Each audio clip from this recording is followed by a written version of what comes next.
हरि ओम। जय श्री कृष्ण। आइए आज अपने श्राद्ध पक्ष के ये ऑनलाइन गीता ज्ञान यज्ञ के हम लोग 12वें दिन में प्रवेश करते हैं। आज हम लोग जो चर्चा चल रही थी, जहाँ पे भगवान कृष्ण अर्जुन को बता रहे हैं कि अर्जुन, कर्म के क्षेत्र में कौन कौन सी चीजें हैं जिसका तुम बहुत अच्छा सदुपयोग कर सकते हो। देखिए, हर व्यक्ति को दुनिया में अनेकानेक कर्म फल की प्राप्ति करनी चाहिए। व्यवहार में आए ही इसीलिए, अन्यथा व्यवहार में आने की जरूरत ही नहीं है। हमको यहाँ पे सेवा करनी है, हमको अनेकों प्रकार के पुरुषार्थों की सिद्धि करनी है। अर्थ, काम और धर्म, इन सब चीजों को सिद्ध करना है।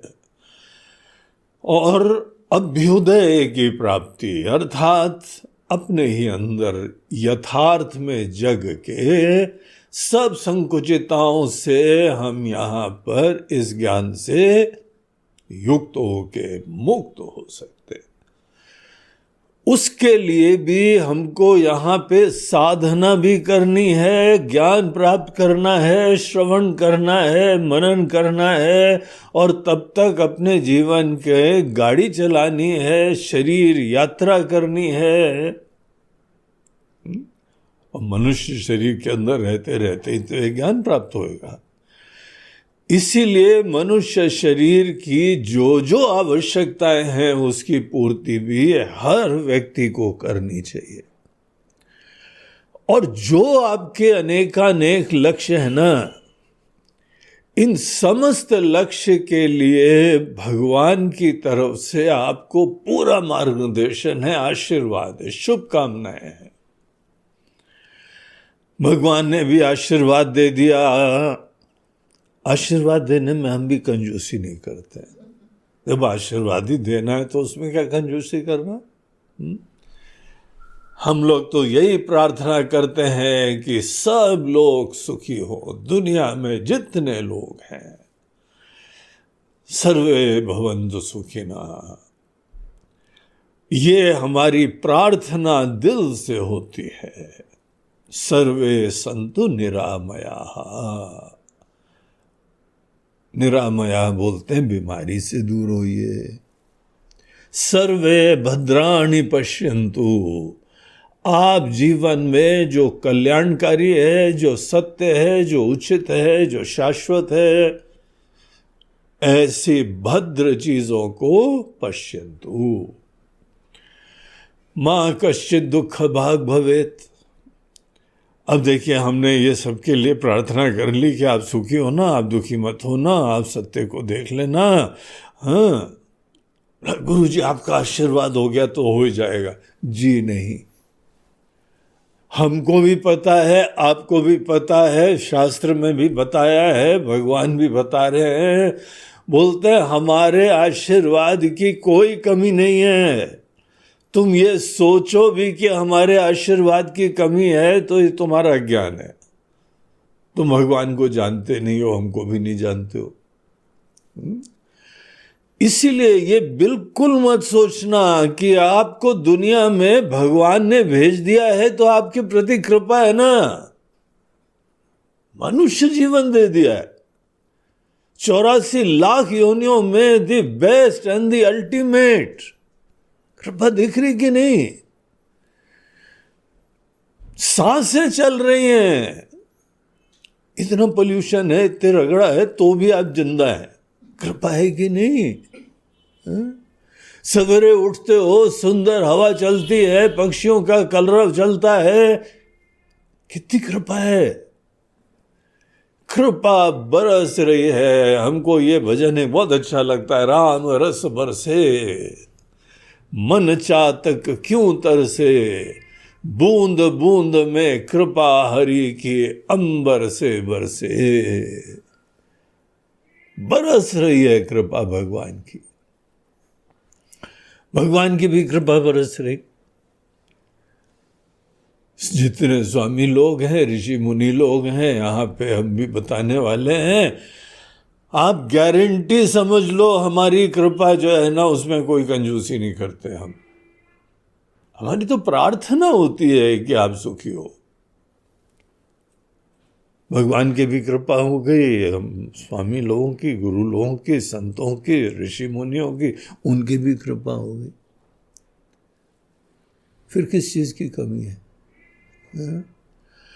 तो भी आपके अनेकानेक चीजों की प्राप्ति में मन में तनाव होता है, टेंशन होता है, अशांति होती है, रगड़ा झगड़ा होता है। किस चीज की कमी हो रही है? वो ही प्रसंग यहां भगवान गीता में बता रहे। एक सिद्धांत हम लोग के वेदों का ये होता है कि कर्म प्रधान संसार होता है। आप दुनिया में कुछ भी प्राप्त कर सकते हैं, ये आपके कर्म की सामर्थ्य होता है। और कर्म क्या होता है? जो हम करते हैं, जो आप करते हैं, उसी में बड़ा रहस्य होता है, उसमें बड़ी सूक्ष्मता होती है, उसमें ज्ञान होना चाहिए। होता क्या है कि अनेकों बार आदमी अपने कर्म नहीं करता है ठीक से, और फिर सोचता है कि भगवान कृपा कर दो। क्या मतलब है तुम्हारा कृपा कर दो?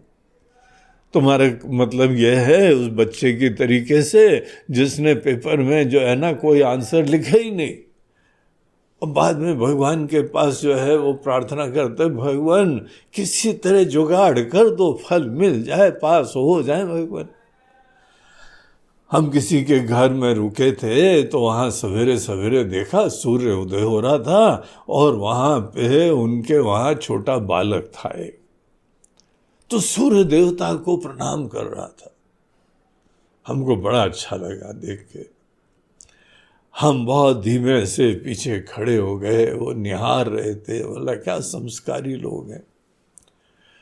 फिर उसको पता नहीं था हम खड़े पीछे, तो उसने सूर्य देवता से बातें चालू करी, बतियाना चालू करा। क्या बोलता है कि सूर्य देवता आप इतने समर्थ हैं, आप इतने महान हैं, आप प्रत्यक्ष देवता हैं, इतना सब उसने सुना हुआ था।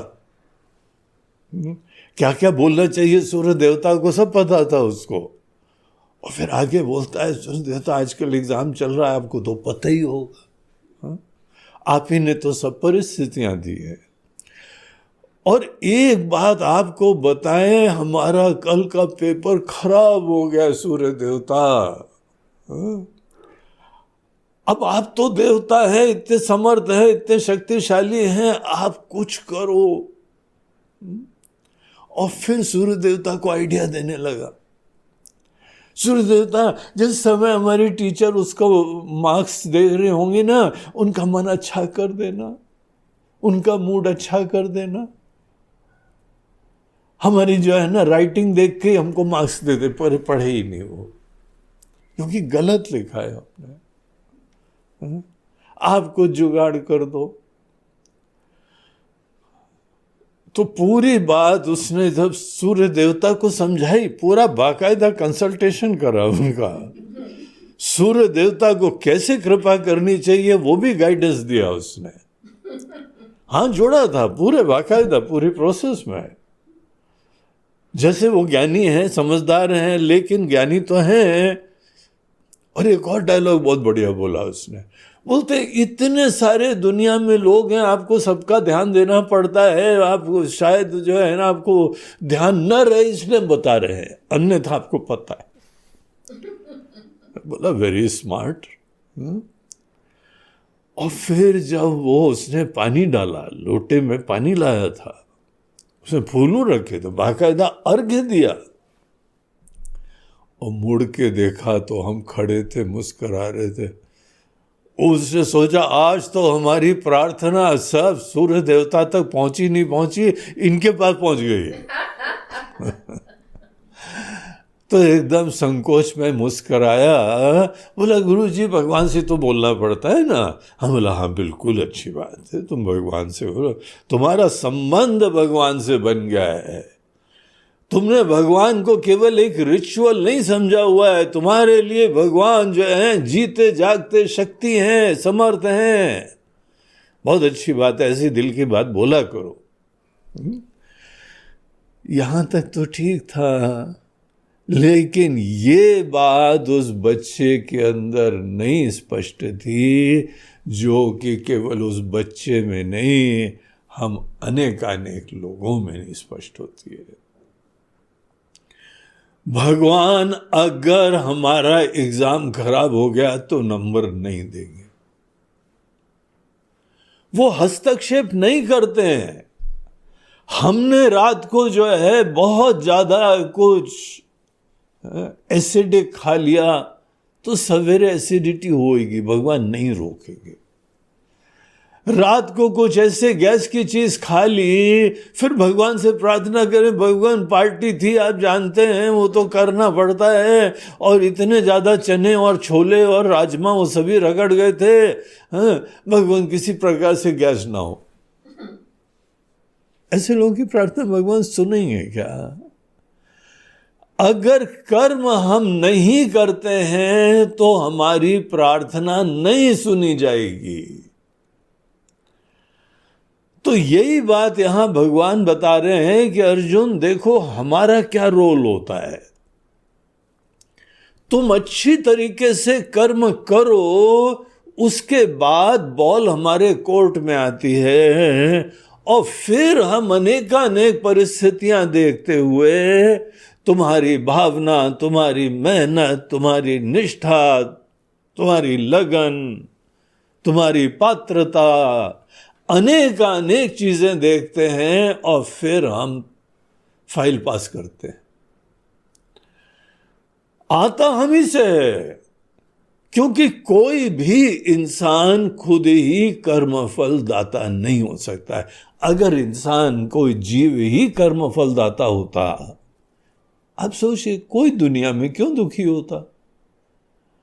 हर व्यक्ति अच्छी फल तो चाहता है ना, लेकिन हमारे हाथ में फल क्या आना है ये है ही नहीं। हमारे हाथ में कर्म करना ही है। अब ये बात जब किसी को बताओ कि फल तो भगवान के हाथ में है, तो सब सोचते हैं आखिर भगवान तो भगवान ही है, हमने कर्म करा हो या ना करा हो वो फल तो दे ही सकते हैं। जैसे हमारे घर में हमारी माता जी हैं, हमने कोई काम करा हो नहीं करा हो, वो इतनी करुणामयी हैं, तो भी हमको जो है ना वो सब खाना पीना लाड प्यार सब दे देती। कोई मूर्ख हो, नालायक हो, उल्टे सीधे काम भी कर रहा हो, दुनिया भर का जो है पाप करा हुआ हो, लेकिन पहुंच जाओ, अच्छा ठीक है कर। ऐसे भगवान भी होते होंगे? मुला नहीं, ऐसे नहीं होते भगवान। आपको भगवान का परिचय प्राप्त होना बहुत इंपॉर्टेंट होता है। भगवान बड़े सिद्धांती हैं।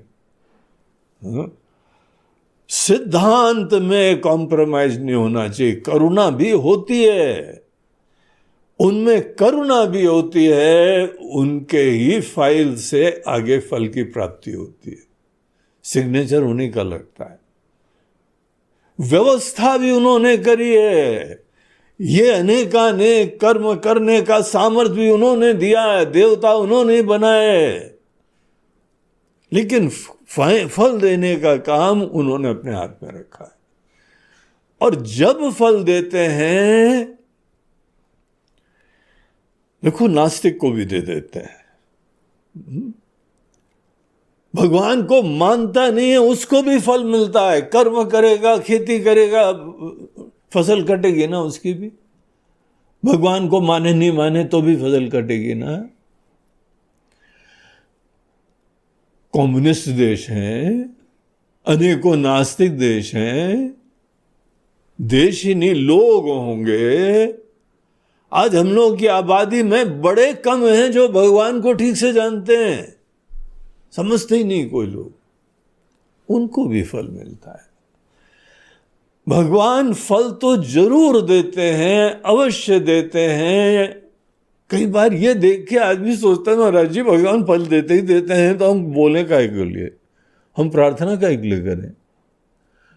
आप इतना ज्यादा कर्म की महिमा बताएंगे ना तो गड़बड़ हो जाएगा महाराज। बोला क्या गड़बड़ हो जाएगा, हम भगवान के बच जाएंगे ही नहीं। अब अगर हमारे ही कर्मों में ही सब कुछ होना है तो भगवान की जरूरत क्या है, बहुत जरूरत है। अगर आप यहां भगवान की सत्ता को जानेंगे और जो कुछ करेंगे भगवान को अर्पण करो, और फल जो भी आता है वो भगवान से ही आता है, ये भी निश्चय करो। इतने मात्र से पता क्या होगा, आपके कर्म जो है सदैव यज्ञ बन जाएंगे, पूजा बन जाएंगे, भगवान के चरणों में पुष्प की तरह से कर्म अर्पित करेंगे। आप दीन हो के अपने स्वार्थ की पूर्ति के लिए नहीं जिएंगे। सोचो ऐसा व्यक्ति, हमको मिल जाए, हमको मिल जाए, हमको मिल जाए, केवल अपने स्वार्थ की पड़ी हुई है। हमारा नाम, हमारी महिमा, हमारा आनंद, हमारा वैभव, हमारा हमारा हमारा। ऐसे लोग किसी को अर्पण नहीं करते हैं। उनके लिए परिवार के लोग भी उनकी स्वार्थ की पूर्ति का निमित्त बने हुए हैं। एक ये तरीका होता है जीने का। दूसरा तरीका होता है कि आप अपने लिए मत जियो, लक्ष्य रखो, लेकिन ये दूसरों की खुशियों के लिए रखो। किसी से तो प्यार करो, अपने से ज्यादा किसी और के प्रति प्यार रखो। तुम्हारे स्वार्थ से ऊपर उठ जाओगे। स्वार्थ तुम्हारे मन में है, हमको हमको हमको हमको, खाना हो रहा होगा तो पहले हमको, परस भी रहे हो तो पहले हमको, कहीं बात भी कर रहे हो तो पहले हमको। कोई व्यक्ति किसी को दे रहा था, हमने बोला नहीं उसके पास है, नहीं गुरुजी हमको भी तो चाहिए। बोला यार तुमने सब कल्याण सत्यानाश कर दिया। क्यों तुमको अपना विचार आता है, सोच भी तुम्हारे अंदर क्यों आती है, तुम निश्चिंत तो क्यों नहीं होते हो। तुम प्यार से किसी और की खुशी के लिए कर्म करना सीखो, जीना सीखो। इसको बोलते हैं स्वार्थ से ऊपर उठना। अपनी चिंता अगर अब तुमने अपने ऊपर पाल ली ना तो तुम भक्त नहीं हो भगवान के, तुम स्वार्थी हो, तुम मांगी लाल हो। भगवान के पास जाते हो केवल अपना जुगाड़ करने के लिए, गुरु के पास ज्ञान के लिए नहीं जाते हो। बस गुरु जी हमारा जुगाड़ हो जाए, हमारी आवश्यकताओं की पूर्ति हो जाए, हमारा बुढ़ापा कट जाए, हमारा ये हो जाए। तुमको अपनी चिंता खत्म नहीं होती है क्या? ये बात तुमको देखनी चाहिए। अपनी चिंताओं से प्रेरित जब इंसान होता है, जिस व्यक्ति के अंदर स्वार्थ की चिंता होती है उस पर ज्यादा भरोसा मत करना। वो किस राह पे तुमको छोड़ जाएगा। और आज तुम्हारे साथ भी है तो कोई तुम्हारे साथ में नहीं है। झूठ में मत रहो, लक्षण देखना सीखो। अगर कोई व्यक्ति यहां रुका हुआ है, अगर कोई सेवा भी कर रहा है, रिश्ता भी हो गया, 7 फेरे भी ले लिए तुमने उसके साथ, जिसके मन के अंदर अपने स्वार्थ की चिंता होगी, तुमको केवल निमित्त समझ रही अपने स्वार्थ की पूर्ति के लिए। लीडर हो जाए अपना स्वार्थ सोचता है, रिश्ते हो जाए अपने स्वार्थ सोचता है, भगवान के पास चले जाओ अपना स्वार्थ सोचते हो, गुरु के पास चले जाओ केवल अपने स्वार्थ की चिंता होती है। अगर ऐसा है ना तो आप अपने कर्म राइट एटीट्यूड से नहीं कर रहे, रिश्ता ही नहीं बनाना सीखा। भगवान के प्रति श्रद्धा क्या होती है भगवान को देखने मात्र से हमको निश्चिंत होना चाहिए, ये भगवान को देखना बोलते हैं। आज गुरु तुम्हारे खाने पीने रहने दवाई और सब चीजों की व्यवस्था तो वही कर रहे हैं। तुम बीमार होते कौन देखभाल करता है? तुम्हारी जरूरतें कौन पूरा करता है? सब कोई कर रहा है, तो भी चिंता अपनी। कितना विचित्र लगता है ना। जब किसी के लिए सब कुछ करते रहो, ज्ञान भी दो, संसारी व्यवस्थाएं करो, तो उम्मीद होती है कि अब तो इस व्यक्ति के अपने अंदर कोई चिंता नहीं होगी। यही भगवान कर रहे हैं ना, तो भी तुमको चिंता। जहां पे स्वार्थ आता है वहां करप्शन आता है, आपको पता है। जहां स्वार्थ आता है वहां रिश्ते में जो है ना दरार आती है, आपको पता है। भजन में अगर स्वार्थ आ गया तो पवित्रता खत्म हो जाती है, आपको पता है। भगवान के प्रति सच्चा भरोसा हो, कर्म हमको जो है यज्ञ भाव यही सिखाता है कि तुमको ज्ञान की प्राप्ति करनी है ना, तुमको अपने ऊपर टेंशन नहीं लेना है, संकल्प जरूर करो, लेकिन ये काम किसी के आशीर्वाद से पूरा होता है। जब कोई भी जीवन में लक्ष्य रखो, लक्ष्य की प्राप्ति के बाद, संकल्प के बाद ये दृष्टि हो कि ये चीज हमको किसी के आशीर्वाद से प्राप्त होती है, तो हमारे ऊपर बर्डन नहीं रहेगा ना। हमको अपने स्वार्थ का समर्पण के अलावा कोई चेष्टा नहीं होती है। कितना अच्छा वर्ड है समर्पण। मामेकम शरणम रज। भगवान तो बोलते हैं लेकिन करना बड़ा मुश्किल होता है। स्वार्थ की जिसके प्रधानता होती है ना, बहुत दुष्कर होता है अपने स्वार्थ की चिंता खत्म कर देना। और आपके अंदर जब जब चिंता आती है ना, आप ध्यान देना, उसके पीछे आपको अपने आप के बारे में या अपने से जुड़ी जो दुनिया है, मैं और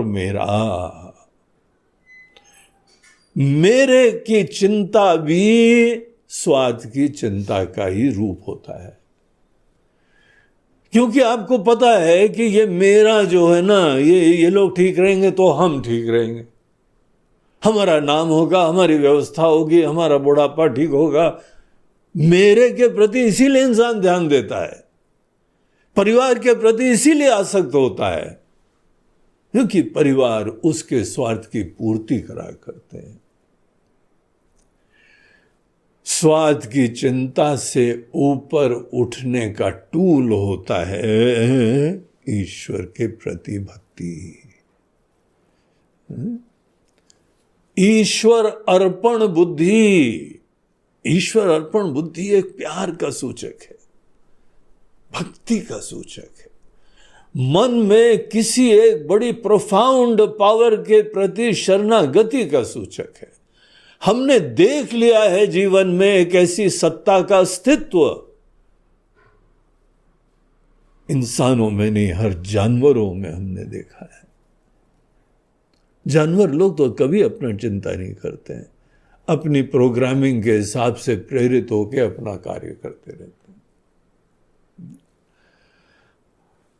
इंसान के अंदर थोड़ी अकल आ गई तो अकल में अपनी चिंता का ही, अपने ईगो का ही निर्माण करके बैठे हुए। अपना स्वार्थ तो बनाया ही, भगवान तक को ऐसा देखते हैं कि जैसे हम अपने स्वार्थ की चिंता करते हैं, भगवान अपने स्वार्थ की चिंता करते हैं। इसीलिए भगवान आपको लड्डू चढ़ाएंगे, आपको ये वाला मुकुट चढ़ाएंगे, आपको ये वाली जो है ना इस बार सोने की माला चढ़ाएंगे। भगवान क्या याद करोगे किस भक्त से पाला पड़ा है आपका। भगवान को भी स्वार्थी देखते हैं। अगर ऐसी समझ है तो डेफिनेटली किसी व्यक्ति को तुम देखो अगर बहुत स्वार्थी है ना, उसको प्रसन्न करने के लिए केवल स्वार्थ की पूर्ति करते हो। स्वार्थ की पूर्ति की दृष्टि शोभनत्व अध्यास, शोभनत्व नहीं, यह निकृष्ट अध्यास। दूसरों पे भी करोगे, अपने अंदर भी बनाए रखोगे। ईश्वर के प्रति एक अस्तित्व मन में निश्चय करके जीना है तो हमको भगवान की खुशी के लिए जीना है। ये आपको दृष्टि, प्रेरणा, अक्ल आ जाए ना, तो एक नया अध्याय चालू हो जाए आपके जीवन में। असली ट्रांसफॉर्मेशन हमारी साधना में होता है कि आपके जीवन में कोई ऐसा आ गया है कि आपको कोई चिंता नहीं करनी है। कई शिष्य लोगों को भी रखो, वो थोड़ी दिन में ये समझने लगते हैं कि हमारे स्वार्थ की पूर्ति करने के लिए है। हम इनकी स्वार्थ की पूर्ति कर देते हैं, ये हमारे स्वार्थ की पूर्ति करें। एक शिष्य तो बोलते हैं आपको तो करना ही था। क्या करना था? आपको अपने जुगाड़ के लिए सब व्यवस्था तो करनी थी। आप अपना जुगाड़ करते हैं, अपना जुगाड़ करते हैं। ऐसे लोग कभी भी स्वार्थ से ऊपर ही नहीं उठ पाते, सदैव अपनी चिंता। अपनी चिंता आए तो शुरुआत में हमको इतना एहसास हो जाए कि ये दोषवान है, ये गलत है, ये रोग का लक्षण है, ये मोह का लक्षण है। हर जीव अज्ञानी होता है, इसीलिए हर जीव में प्रारंभ में स्वार्थ होता है, लेकिन उठने की इच्छा हो जाए। रोग को जब रोग देखें तभी तो रोग से निजात प्राप्त करने की प्रेरणा होगी। ये प्रॉब्लम है। और इसलिए यहां पे यद्यपि हमारे कर्मों से फल प्राप्त होता है, भगवान हमारे कर्मों को ही देखते हैं, हमारे एग्जामिनेशन पेपर से ही मार्क्स मिलते हैं। हमारा जो भी यहां पे केस है, जज उसको देख के ही जजमेंट देते हैं। मन मर्जी नहीं चलती है जज की भी। पूरा जो है अन्वेषण करते हैं, वहां पे कोर्ट के अंदर दलीलें होती हैं, हम सुनिश्चित करते हैं कि इस व्यक्ति के अंदर यही गुण दोष है, उसके हिसाब से ही फल दे पाते हैं हम। तो फल तो तुम्हारे कर्मों के हिसाब से ही देंगे। लेकिन ये जो प्रश्न कई लोगों के मन में आता है, जब भगवान हमारे कर्मों से फल देते हैं तो क्या भगवान को अर्पण करना? इसका हम उत्तर दे रहे हैं। अगर सब कुछ कोई कर रहा हो तो भी यही बात में विवेक होता है कि तुम अपना स्वार्थ की चिंता करके रिश्ते मत रखना, भजन मत करना। अगर रखोगे ना तो तुम बड़े निकृष्ट प्रकार के प्राणी हो, व्यक्ति हो, भक्त तो हो ही नहीं। तुमको नहीं समझ में आया है, तुम्हारे गुरु लोगों को समझ में आ जाता है और दया करते हैं कि क्या इस व्यक्ति को, कितना कुछ करो तो भी अपनी चिंताओं से मुक्ति नहीं होता है, इसके लिए सब कुछ कर दो। भुक्ति मुक्ति प्रदाता बन जाओ। जो संसारी आवश्यकता है उसकी पूर्ति हम ही को करनी है, मुक्ति की भी प्राप्ति का तरीका हम ही को बताना है, तो भी अपने स्वार्थ की चिंता। जो कितनी विडंबना होती, कितना मुश्किल होता है स्वार्थ से ऊपर उठना। और ये भक्ति से संभव होता है। भगवान की सेवा, भगवान का भजन की पूजा, यज्ञ, इससे ही अपने ही स्वार्थ से मुक्ति होती है। इसीलिए जरूर भगवान को जीवन में जोड़ के सवेरे से यही मन में प्रेरणा, संकल्प, विचार, इच्छा आनी चाहिए, हम जो कुछ करें, जो हमारे ऊपर आशीर्वाद बरसा रहा है, हम सब कुछ उसके लिए जिए, किसी के लिए जिए। कहीं पे तो प्रेम रखो। और प्रेम उसको बोलते हैं जहां अपनी चिंता नहीं होती है। तुम प्रेम भी रखते हो केवल गणित से, स्वार्थ से,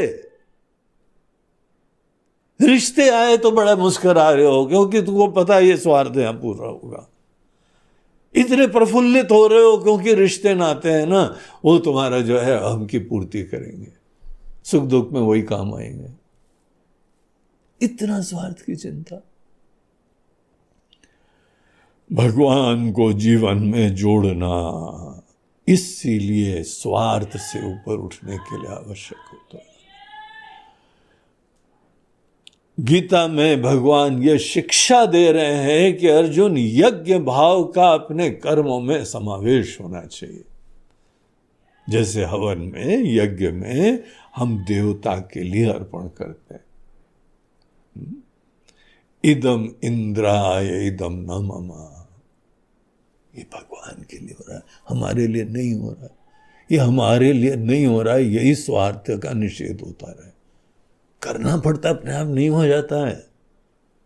रोग बैठा, इन्फेक्शन है तुम्हारे अंदर, और तुम्ही को पहल करनी पड़ेगी अपने ही स्वार्थ की चिंता से मुक्त होने की। स्वार्थ की चिंता के वजह से इंसान विषादी होके जीता है, डिप्रेस्ड होके जीता है। पता नहीं क्या होगा, पता नहीं क्या होगा। कभी जानवर लोग करते हैं? कभी नहीं करते, हम ही कर रहे हैं। बुद्धिमान प्राणी, मनुष्य योनि। अर्जुन, इस संभावना को दूर करने के लिए भगवान को जोड़ना चाहिए जीवन में। और यथार्थ भी यही है कि कर्म फल देने वाले वही है। हर कर्म फल, हर परिस्थिति, कर्म फल कैसा होता है? ये वर्तमान का क्षण। कर्म फल सदैव परिस्थिति की तरह आता है, वर्तमान की तरह आता है। ये वर्तमान का क्षण हमारे लिए कर्म फल है, परिस्थिति ही कर्म फल है। और कर्म फल जो भगवान के द्वारा दिया हुआ प्रसाद देखता है ना, वो धन्य होगा कि अभिमानी होगा? अगर अच्छा फल आ जाएगा तो वो खुद गर्वान्वित होगा, हवा में होगा, कि विनम्र होगा? पुनः किसी का स्नेह के भागी बन रहे हैं, सतत भागी बन रहे हैं। हर परिस्थिति की प्राप्ति मन में ये धन्यता और कृतज्ञता लाती है। वर्तमान के क्षण में आपकी भक्ति जगनी चाहिए। आपकी भक्ति केवल कोई नैमित्तिक रूप से, अभी गणेश पर्व चल रहा है तो हमने भी गणेश जी बैठा लिए हैं, पूजा कर लिए और खत्म हो गया। अब धीमे धीमे श्राद्ध पक्षों के बाद नवरात्रें भी आएंगी, हमने माता जी को बैठा लिया, पूजा भी कर लेते हैं। आरती आज की कर ली, पूजा कर ली, बोलते नहीं, इतना नहीं है, रिचुअल मत करो। हर परिस्थिति की प्राप्ति में देखो कि ये यहां पे सर्वज्ञ सर्वशक्तिमान दुनिया के मालिक हमारे ऊपर अनुग्रह करते हुए ये हमको जीवन का एक पल दे रहे हैं। तो फल सदैव भगवान से आता है। अर्पण भी भगवान को ही करना चाहिए। अपने सर के ऊपर अपने बोझे, कंधे पे बोझा न रख के जीना चाहिए, यही सेंसिबल होता है। जिस आप देखना बच्चे को अपने स्वार्थ की, अपने ही भविष्य की चिंता है ना, उसमें प्रेम नहीं जग पाता है। जहां उसको अपने स्वार्थ की पूर्ति का तरीका मिलेगा वो चला जाएगा, आपकी ना आज्ञा मानेगा, आपकी ना कोई बातें सुनेगा, उसको केवल अपने स्वार्थ की पड़ी हुई है। हमने यज्ञ भाव की शिक्षा नहीं दी। अनेकों लोगों को हमने देखा, थोड़ा काम धंधे में मुसीबत हुई, डिप्रेशन में चले गए, क्योंकि सोचते तो यही थे, हम कर रहे हैं, हमको सफलता मिलेगी, हमको विशिष्टता होगी, हमसे प्रेरित हो रहे थे, और पानी फिर गया तो डिप्रेशन। और ये पूरी दुनिया की कहानी है। हर जगह तनाव, स्ट्रेस इतना बढ़ रहा है इस सोच से, अपने स्वार्थ की चिंता से। वो जीना ही नहीं जानता है। भगवान ने जीवन दे दिया, सांसें दे रहे हैं, लोग दे दिए, सब हमारी कोई देखभाल कर रहा है। बचपन में माता पिता हो गए, बड़े होके कोई और अनेकों लोग मिल गए। स्वार्थ की चिंता खत्म ही नहीं होती। कैंसर है जैसा ये। इसीलिए अपने जीवन में इस सिद्धांत का समावेश परम कल्याणकारी है।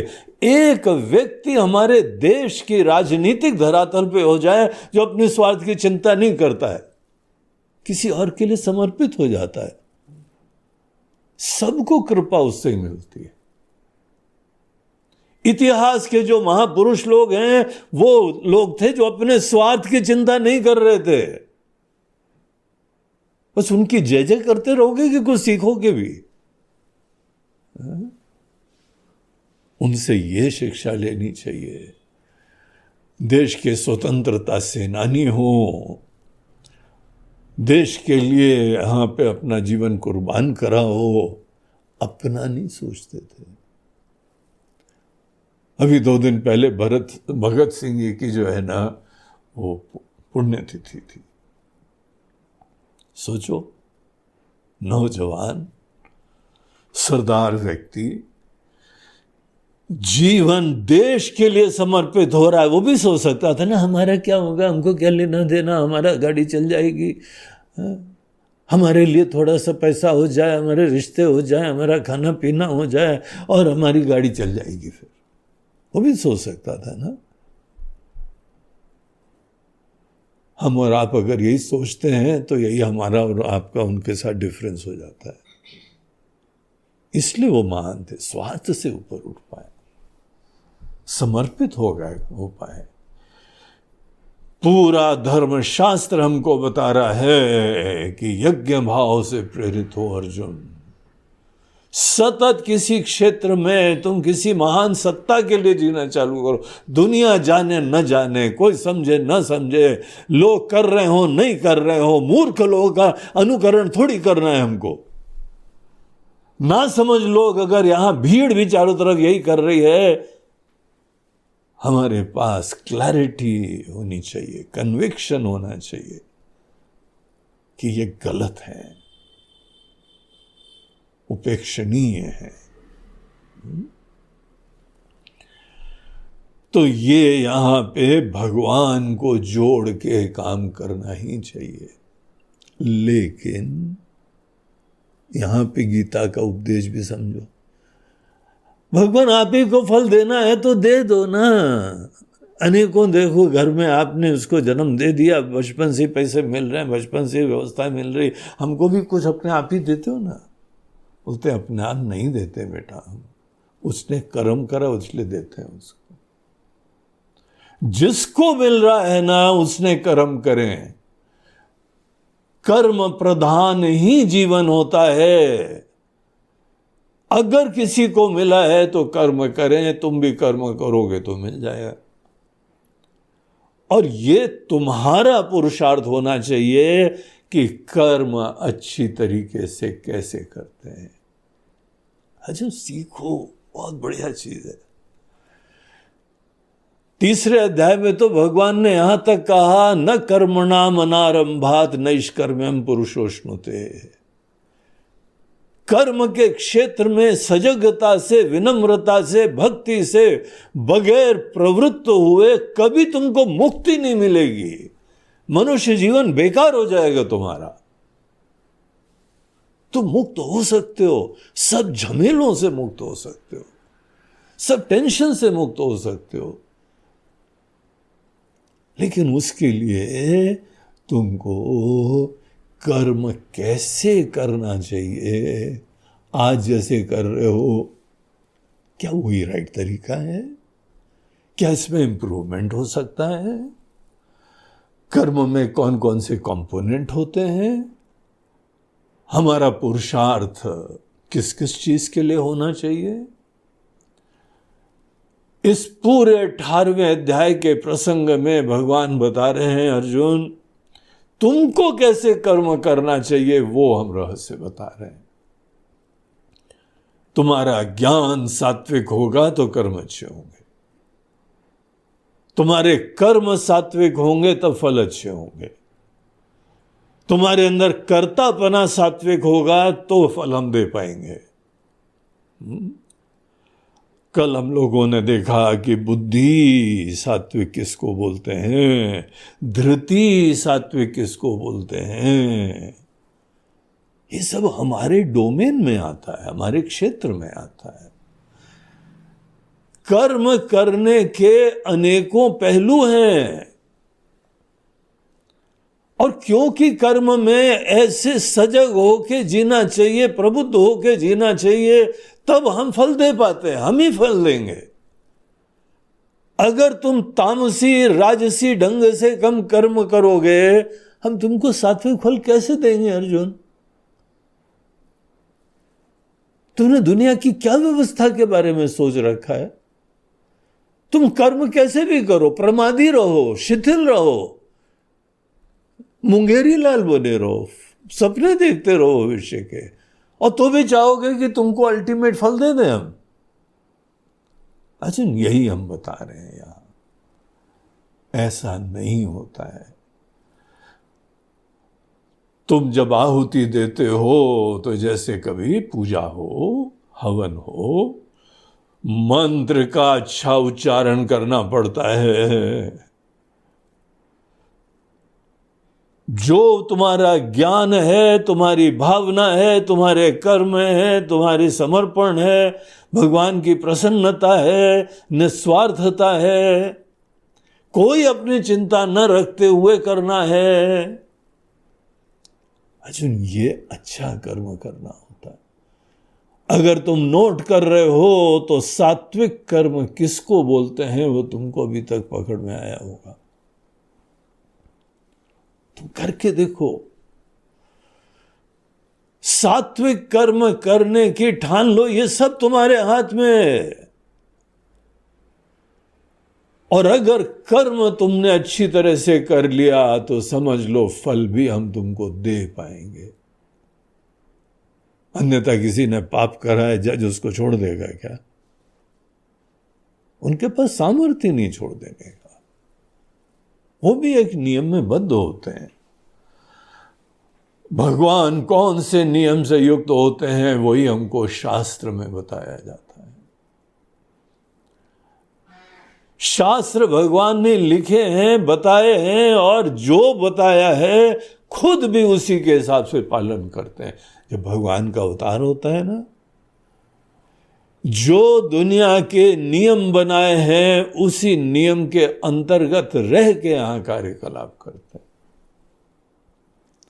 नहीं तो सीता जी का अपहरण हुआ तो भगवान तो चाहे एक क्षण में रिमोट से रावण को खत्म कर दें, रिमोट से रावण का दिमाग पलट दें, और फिर वो रावण लेके जा रहा है, सडनली प्रेरणा हो, वो रिवर्स गियर लगाए पुष्पक विमान का और सीधे लैंड करे, सीता जी को घर में वापस ले आए, और साथ साथ बोले आई एम सो सॉरी। ऐसा नहीं होता है।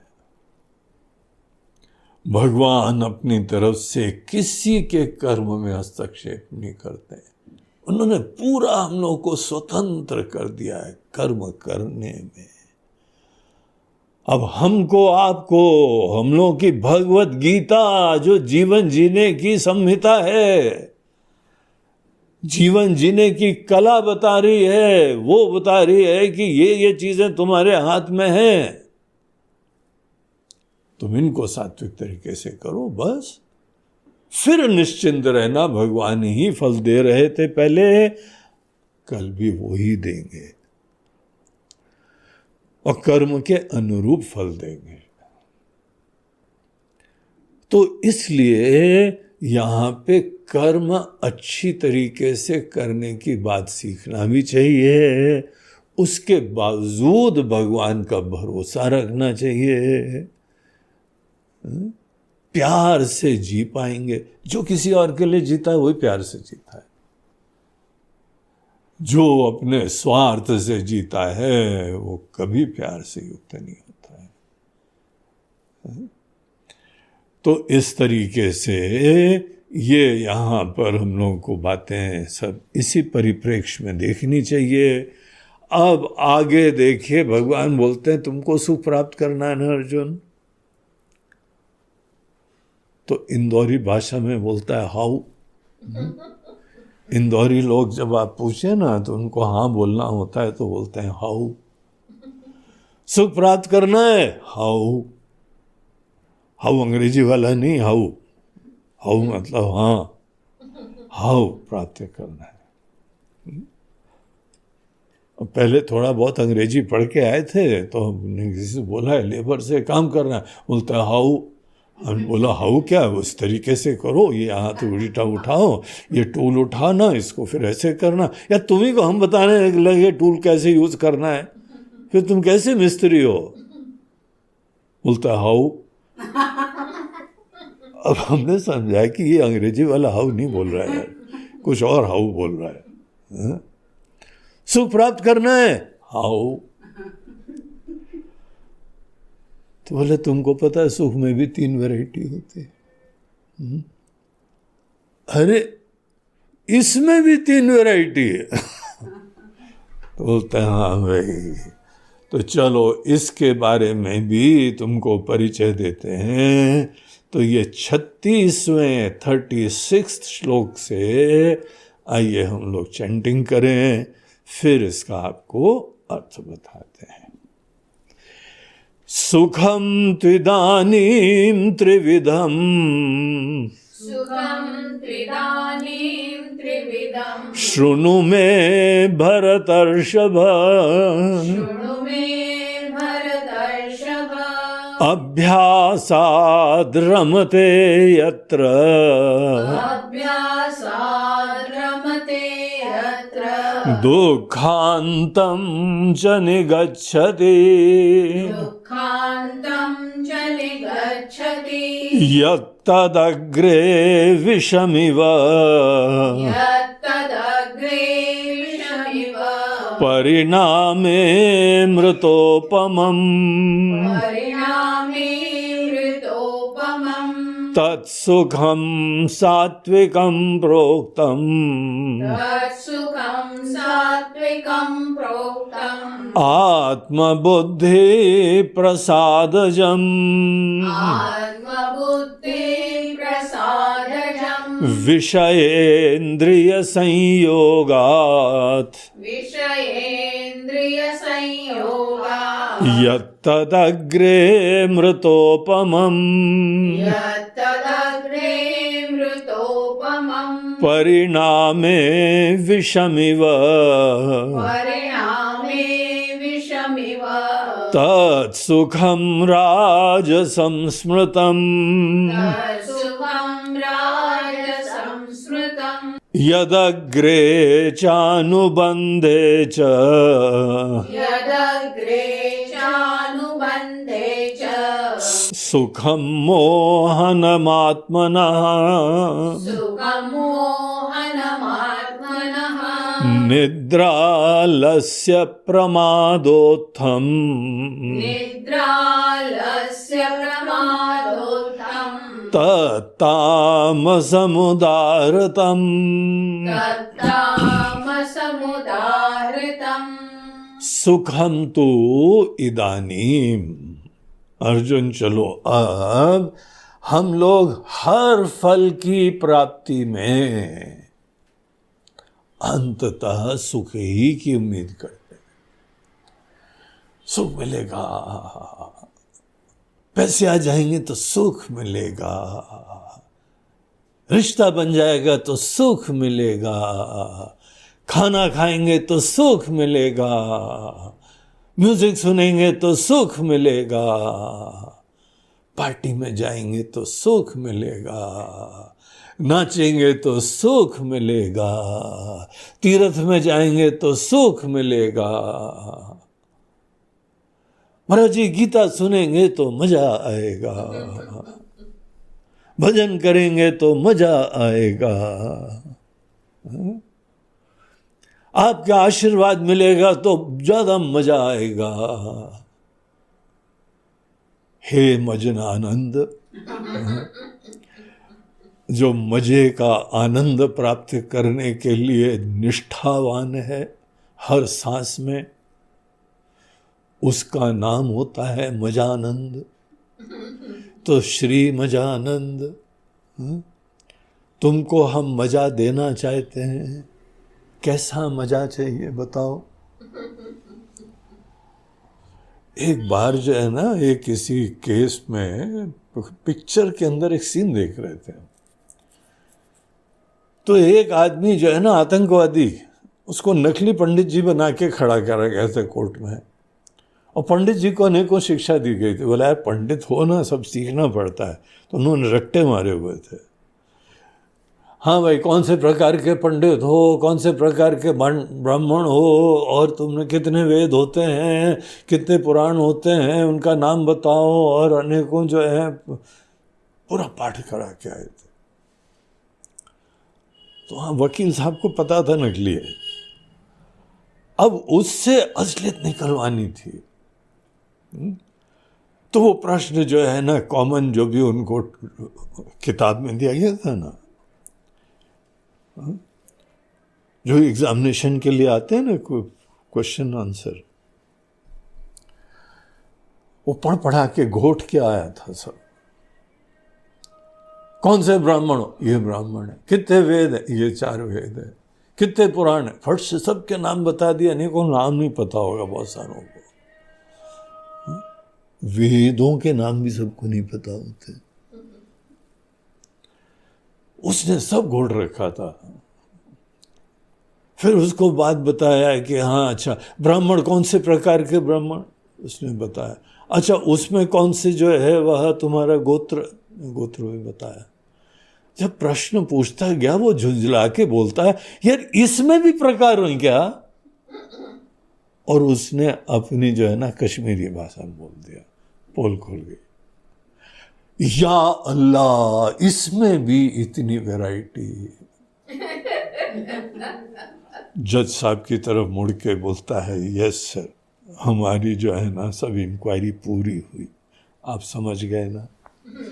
ये पंडित जी या अल्लाह बोल के जो है विक्षेप उत्पन्न कर रहे हैं। ऐसे ही यहां अनेकों लोग बोलते हैं हे भगवान, इसमें भी वैरायटी। सुखम तो इदानीम, इस समय तुम सुनो, त्रिविधाम सुखम, 3 प्रकार के सुख होते हैं। अनजाने में जो सुख की प्राप्ति हम सोच रहे थे कि I am so smart, I am always so self concerned, I am so self dependent, सदैव अपने स्वार्थ के लिए जुगाड़ करने के लिए हम टेंशन रखते हैं। सुख मिले, सुख मिले, सुख मिले, सुख मिले, यहां से भी मिले, वहां से भी मिले, बुढ़ापे तक मिले, मरने दम तक मिले। एक स्वामी जी तो आए, बोलते हैं देखो महाराज जी आपसे एक रिक्वेस्ट है। बोला क्या रिक्वेस्ट है? बोलते हैं मरने के बाद हमारा क्रियाक्रम आप करवा देना। बोला आपको क्या टेंशन है मरने के बाद? आप तो फुर्र से उड़ जाओगे, तो बाकी हम ही लोगों को निपटना पड़ेगा। नहीं नहीं, कायदे से करना है, और उसके बाद जो है ना भंडारा भी करना है। हमला करवा देंगे, वो तो हो ही गई। आप यहाँ सन्यासी हो, परंपरा के हो, तो आपका तो होना ही होना है। आपके लिए नहीं, अपनी नाक बचाने के लिए भी करना पड़ेगा ना। नहीं नहीं, अच्छी तरह से करना चाहिए, ब्राह्मणों को दान भी दे देना, और फिर ऐसा करना। हमने पैसे भी जमा करे हुए, हम आपको छोड़ के जा रहे हैं पैसे। बोला काहे स्वामी जी, आपने तो सन्यास के समय अपना जो है ना वो अंतिम क्रिया भी आपने कर दी है, तो छोड़ो ना। नहीं, कैसे छोड़ो? हम ही को करना पड़ेगा। हमको हमको हमको हमको हमको स्वामी बनने के बाद भी स्वार्थ नहीं छूटा। और कैसा सुख प्राप्त कर रहे हैं वो तो अभी वैरायटी नहीं जानी। इसमें भी 3 प्रकार। हे राम। तो यहां पे भगवान बोलते हैं कि अर्जुन अपने दिल में झांको, तुमको आज सुख चाहिए, वो कैसा सुख चाहिए? अजी बहुत ज्यादा सोचा तो नहीं, लेकिन सुख चाहिए, बड़ा मजा आता होगा। सुख मतलब सब अनुकूल है, हाँ? सब काम बन रहा है तेरे कल कृपा से। हम ऐसे भजन भी गाते हैं। हम तो नहीं गाते हैं, कोई सज्जन गा रहे थे, मैं सुना था वो। हे श्याम सब काम बन रहा है, धन्य हो गए। वो जिस दिन काम नहीं बनेगा सब भक्ति छोड़ देगा वो। भक्ति तो इसीलिए कर रहे हैं, सेवा तो इसीलिए कर रहे हैं, पूजा तो इसीलिए कर रहे हैं, आहुति इसीलिए चढ़ा रहे हैं, फूल वूल लाते हैं बीन के इसीलिए चढ़ा रहे हैं, क्योंकि सब काम बन रहा है। नहीं बनाओगे ना, फूल कैंसिल आपको कर देंगे, समझ लो आप। प्रसाद भी कैंसिल कर देंगे, प्रार्थना भी कैंसिल कर देंगे, पूजा भी कैंसिल कर देंगे। हम बड़े फंडामेंटल्स में क्लियर है। स्वार्थ की पूर्ति करोगे तो सब सेवा करेंगे, ठीक है कर देंगे। तुमको सुख चाहिए, कैसा चाहिए? सोचना, सुख की प्राप्ति क्या होती है। इसी सुख की प्राप्ति के लिए जीवन कुर्बान है, समर्पित हो। टेंशन है, स्वार्थ है, नीचता है। स्वार्थ के लिए तो नीच बनते, दुष्टता है, राक्षस बनते हैं भैया। अनेकों लोग राक्षस बनते हैं, असुर बनते हैं, पाप करते हैं, हिंसा करते हैं, स्वार्थ के वास्ते, सुख के वास्ते। सुख तुम्हारा गोल है, और उसमें भी वैरायटी। चलो सुख के बारे में विचार करें। सुख जो है वो यहां पे सात्विक, राजसी और तामसी टाइप का होता है। आइए सुख को हम लोग उल्टी तरफ से देखें। तामसी को पहले देखें, फिर राजसी और फिर सात्विक तो देखें, तो डिफरेंस दिखाई पड़ेगा। यद्यपि यहां भगवान ने पहले सात्विक बताया, फिर राजसी, फिर तामसी, लेकिन मेजॉरिटी लोगों को ये उल्टा देखना चाहिए। तो यहां भगवान बोलते हैं कि एक सुख होता है जिसको संडे सुख बोलते हैं। आज तो छुट्टी है, आज संडे है, आज कुछ नहीं जाना है, ऑफिस भी नहीं जाना है, आज कहीं काम में भी नहीं जाना है। आज हम जो है वो 12 बजे तक सोएंगे, मम्मी जगाना मत हमको। आज पेट भर के सोने वाले हैं, दिल भर के सोने वाले। जब हम कुछ नहीं करते हैं तो बड़ा मजा आता है, क्या शांत मन रहता है उस समय। मेडिटेशन की भी जरूरत नहीं पड़ती, मन शांत रहता है अगर अच्छी नींद आ जाए तो। कई बार तो आदमी सोने के समय गहरी नींद ही नहीं ले पाता है, सपना देखता रहता है, मुंगेरी लाल के हसीन सपने। सपने देखने में भी मजा आता है, पूरे तो हुए नहीं, सपने देखी कि पूरा कर लो। ये जितनी पिक्चरें होती हैं ना, एक बार हम किसी से पूछ रहे थे, पिक्चर वाले इतना ज़्यादा हाई फाई, बड़ा बंगला, बड़ी गाड़ी, बहुत ही आभूषण, ऐसा क्यों करते हैं? बोलते हैं स्वामी जी बहुत सारे लोग जाते हैं केवल सपना पूरा करने के लिए, थोड़ी देर के लिए तादाद में करते हैं और थोड़ी देर उनको लगता है महल में रह रहे हैं, बड़ी गाड़ी में घूम रहे हैं, हवा के साथ साथ घटा के संग संग गाड़ी चल रही, उड़ रहे हैं। उनके सपने से वासनाएं पूरी हो जाती, मन के अंदर प्रेशर कम हो जाता है। तो कई सपने में भी बड़ा आनंद आता है, और जब गहरी नींद होती है ना तो ओ क्या बात होती है, अंदर तक सुकून आ जाता है। भगवान बोलते हैं निद्रा आलस्य। सब लोग ऑफिस में काम कर रहे हैं, तुम बैठे कुछ नहीं कर, अच्छा लग रहा है ना, कोई बर्डन ही नहीं, शांति से बैठे। और कुछ काम हो, हमने उसका फाइल दे दी है, उसको बता दिया है, अच्छा थैंक यू वेरी मच। तुम नहीं बताते तो कोई काम ही नहीं करता ना, तुम ही कर लेते। यानी हमको पता नहीं है, तो वो क्या ज्ञान से युक्त होकर पैदा हुआ है, उसको भी नहीं पता है,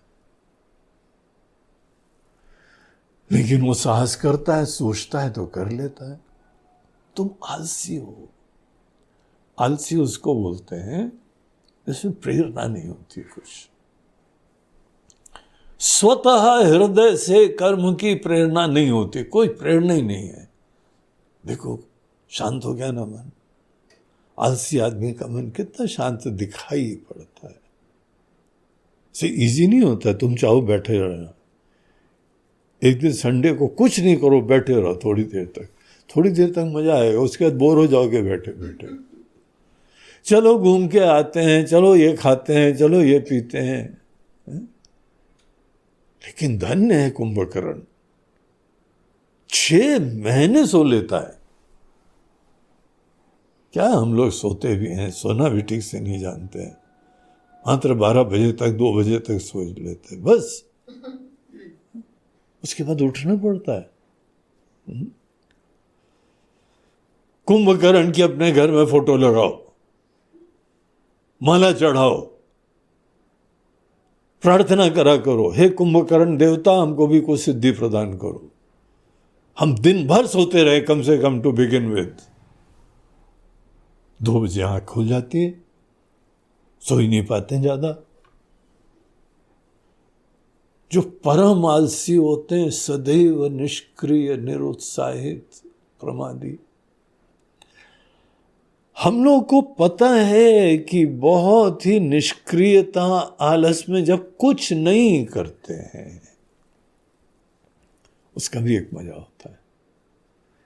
एक सज्जन हमसे बोलते हैं कि गुरुजी चलिए हम लोग कहीं पे दूसरे शहर घूम के आते हैं। बोला चलो। बोले वहां क्या करेंगे? वहां बैठेंगे, अंगूर खाएंगे, बस बैठे रहेंगे, लेक देखेंगे, वहां पे पहाड़ देखेंगे, वहां पे पेड़ देखेंगे, वहां पक्षी देखेंगे, और केवल देखते रहेंगे। बोला कुछ ज्ञान भी प्राप्त करोगे, कुछ भगवान का स्तुति करोगे, सुंदर सुंदर प्रकृति देख के? बोलते नहीं, हम लोग केवल देखते रहेंगे। हम गए और जल्दी आ गए। बोलते गुरु जी आपके साथ जाने का कोई मजा नहीं आता है, आप तो कहीं टिकते ही नहीं हो। हाँ? हमने सोचा था थोड़ी देर हम शांति से आलस से बैठेंगे वहां पे, आप बैठ ही नहीं पाते हो, कहीं चंचल हो आप। हमें बोला नहीं ऐसा नहीं है, थोड़ा सा डिफरेंस है हम दोनों में। तुम भोग के लिए जाते हो, हम योग से युक्त होके जाते हैं। तुम भोगी हो, हम योगी हैं। भोगी और योगी का साथ नहीं निपट पाता है। हम पता है योगी कौन होता है? जो शांत मन होता है, तृप्त मन होता है, जिसको बाहर से सुख की प्रेरणा नहीं होती है, जरूरत नहीं होती है, भगवान की महिमा विभूतियां गरिमा देखता है और देख के धन्य हो रहा है। प्राप्त कुछ नहीं करना है। और तुम भोगी हो, तुम्हारे अंदर टेंशन है, घर से भाग के आए हो थोड़ी देर आश्रम में, बीबी से भाग के आए हो, है ना? हाँ थोड़ा टेंशन तो है घर में, हाँ, और तुम वहां पे जाके सुकून ढूंढ रहे हो, शांति ढूंढने के लिए जा रहे हो। तुमको बाहर से आनंद चाहिए, हमको नहीं चाहिए। और थोड़ा मिलने लगा तो हमने बोला चलो। बोला गुरुजी आपके साथ आने बड़ा मुश्किल है, आप तो बहुत जल्दी चलते हैं, हम तो बैठते हैं, फिर उसके बाद थोड़ा बैठे रहते हैं। फिर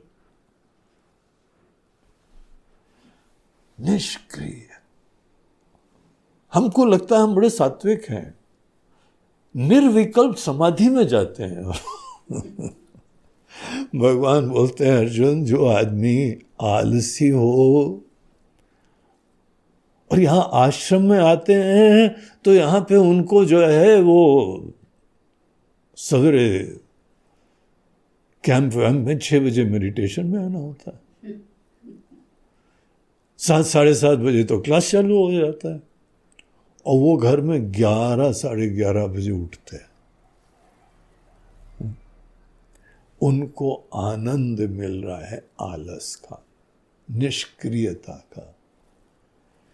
कुछ कर्म नहीं करते, उन्होंने थोड़ा जुगाड़ कर लिया है अपने फाइनेंस का, पैसे का, इंटरेस्ट आ जाता है, इन्वेस्टमेंट कर लिया, उसके बाद अब फुल कुंभकर्ण की औलाद बनते हैं।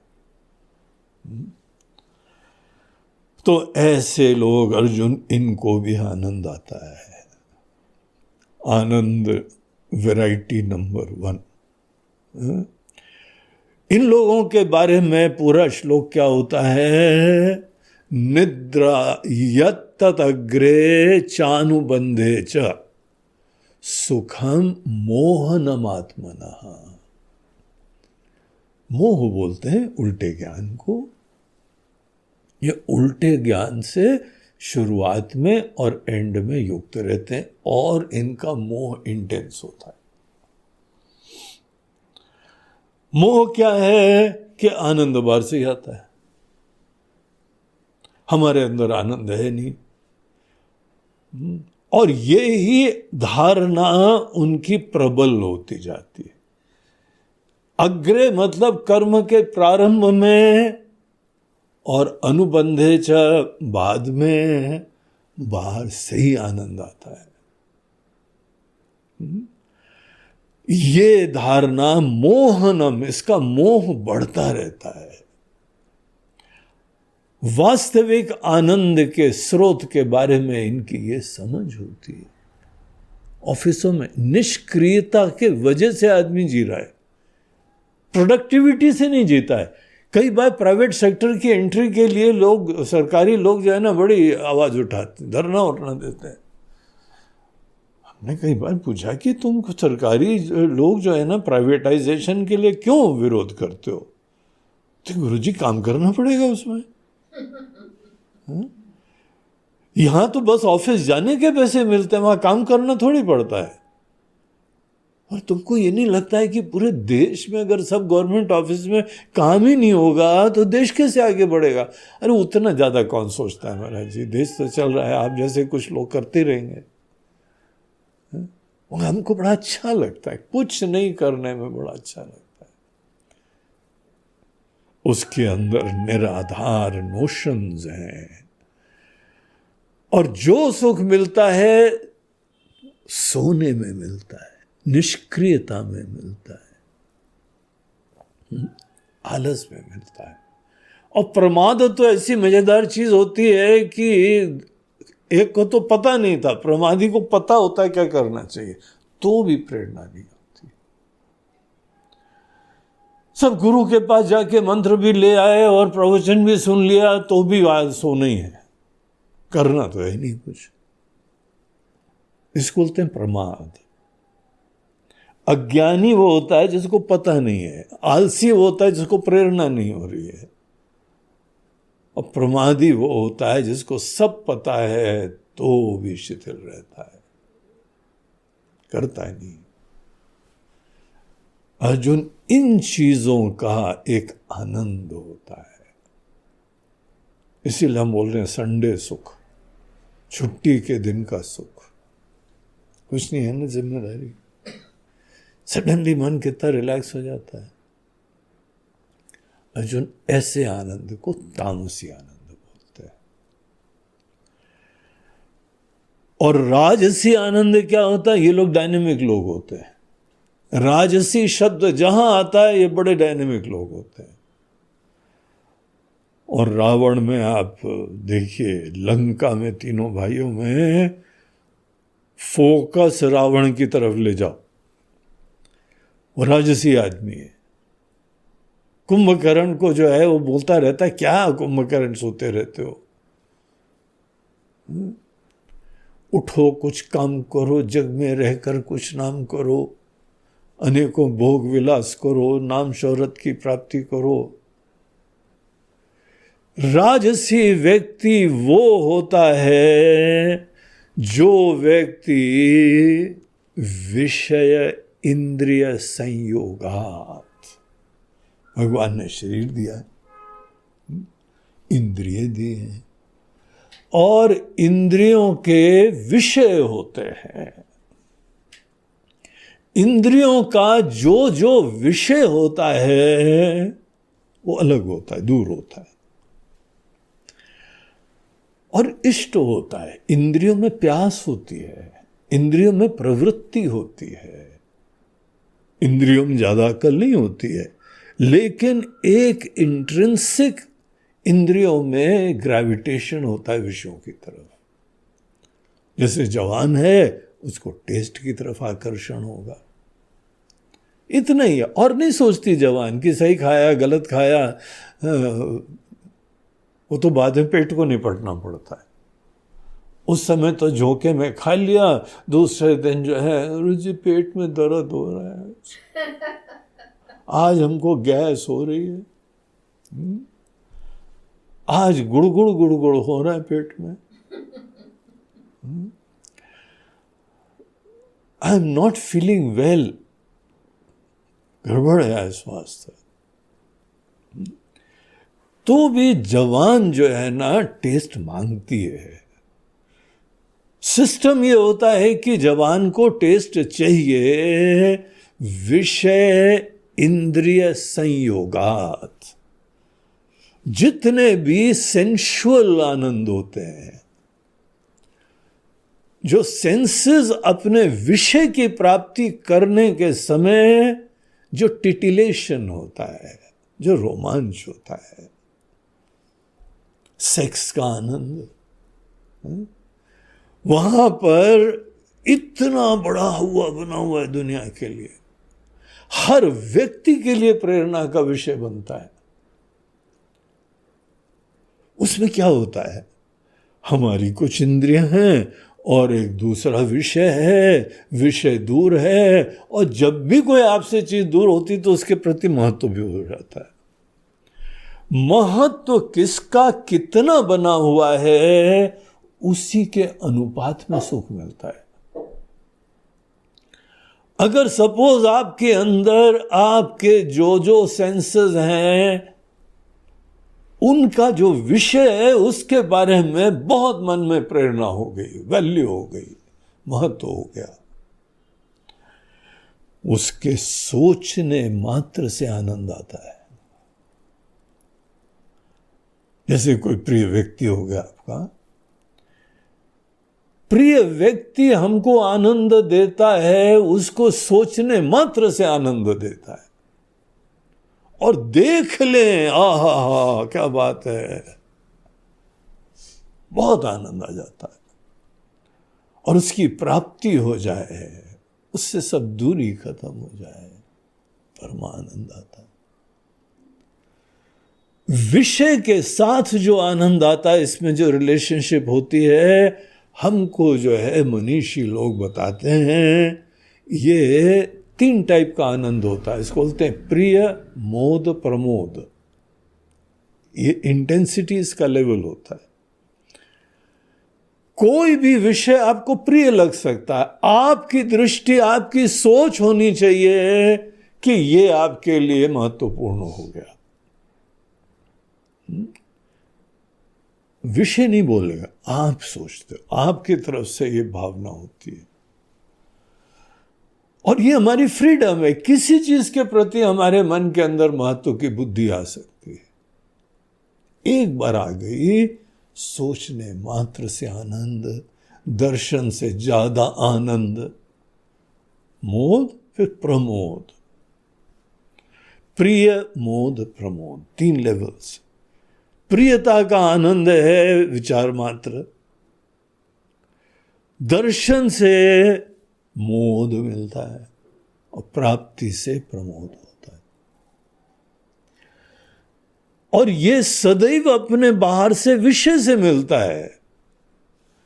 अब इसका रहस्य नहीं पता होने की वजह से हमको लगता है विषय आनंद दे रहा है, और उसके बाद जीवन में विषय के प्रति आसक्ति हो जाती है, निर्भरता हो जाती है, और एकमात्र हमारे लाइफ का प्रिंसिपल हो जाता है कि जो जो विषय हैं हमारे इंद्रियों के भोग के लिए विषय, जो जो भगवान ने बनाए हैं, विषयों की प्राप्ति करो, इंद्रिय से भोग करो, वो जो सुख होता है। अर्जुन, ऐसे सुख को राजसी सुख बोलते हैं। अगर तामसी व्यक्ति आलस वाला आनंद प्राप्त करता है, ये भोग का आनंद प्राप्त करता है। ऐसे व्यक्ति के मन में यही धारणा है कि बाहर से ही आता है। भगवान कृपा करो, आशीर्वाद दो, कैसे आएगा बाहर से, किसी तरह से आ जाए, जुगाड़ कर ले, पैसे भी जमा कर ले, घर बना ले, व्यवस्था कर ले, बुढ़ापे तक बाहर से आनंद आता रहे, बढ़िया चीज़ें खाते रहें, बढ़िया चीज़ें सोते रहें, बढ़िया देखते रहें, बढ़िया व्यक्तियों का साथ होता रहे, बाहर से आनंद आएगा। जो आनंद इंद्रिय का विषय के साथ संयोग करने के बाद, संभोग करने के बाद जो आनंद आता है, उस आनंद को, आता है ना आनंद, अरे महाराज जी बहुत आता है, वो आनंद ही राजसी आनंद है। राजसी आनंद के बारे में भगवान यहां पे कुछ और चीजें बताते हैं। बोलते हैं कि ये प्रारंभ में यत्तत अग्रे अमृतोपमम, आपका जो भी इष्ट विषय है, कोई व्यक्ति, कोई वस्तु, कोई संपत्ति, कोई धन, कुछ भी, जो आपके लिए बहुत ही इंपॉर्टेंट दुनिया की चीज है, बाहर की चीज है, आपने सिराखों पे बैठा लिया है उसको, उन चीजों से दर्शन मात्र से आनंद आ जाता है, इमीडिएट। ऐसा लगता है राजसी आनंद इमीडिएट आता है। देख लो, साथ में हो जाए तो आनंद आ जाता है। और भोग विलास तो यहां कर लो, इमीडिएटली आनंद आता है। राजसी आनंद यत्तत अग्रे, प्रारंभ में बड़ा स्मार्ट प्रोपोजिशन दिखाई पड़ता है, अमृत तुल्य दिखाई पड़ता है। जो आनंद शुरुआत में जल्दी मिल जाता है, अमृत तुल्य प्रतीत होता है, विषय के साथ मात्र संयोग करना होता है, आपका प्रेमी है उसके साथ जुड़ना होता है, सन्निधि है, अगर जीवन भर का साथ हो जाए तो वाह वाह क्या बात है, धन्य हो गए। काय के लिए धन्य हो गए? बाहर से सुख मिलता रहेगा। राजसी आनंद में सदैव बाहर से ही आता है, तो बाहर से आनंद हमको मिलता रहेगा। भगवान बोलते हैं ये शुरुआत में बहुत ही अमृत तुल्य दिखाई पड़ता है, इसकी डेफिनेशन ही ऐसी है। लेकिन अगला वाक्य सुनो, परिणामे विषम इव, बाहर वस्तुतः सुख नहीं होता है, हमारी कल्पना थी। जब केवल कल्पना से ही आनंद के लिए हमारा पूरा प्रयास हो रहा था, तो एक दिन ये सुंदर सपना टूट गया। जब आपको रियलाइज होता है कि जो हमारे सुख के लिए था वो तो दुख दे रहा है। एक सज्जन यहां आते हैं, जोक को हमको सुनाते हैं आके अनेकों, और उनके जोक्स में पपलू की तरीके से पत्नी सदैव घुस के आ जाती है, और घूम फिर के घरवाली घरवाली घरवाली घरवाली घरवाली।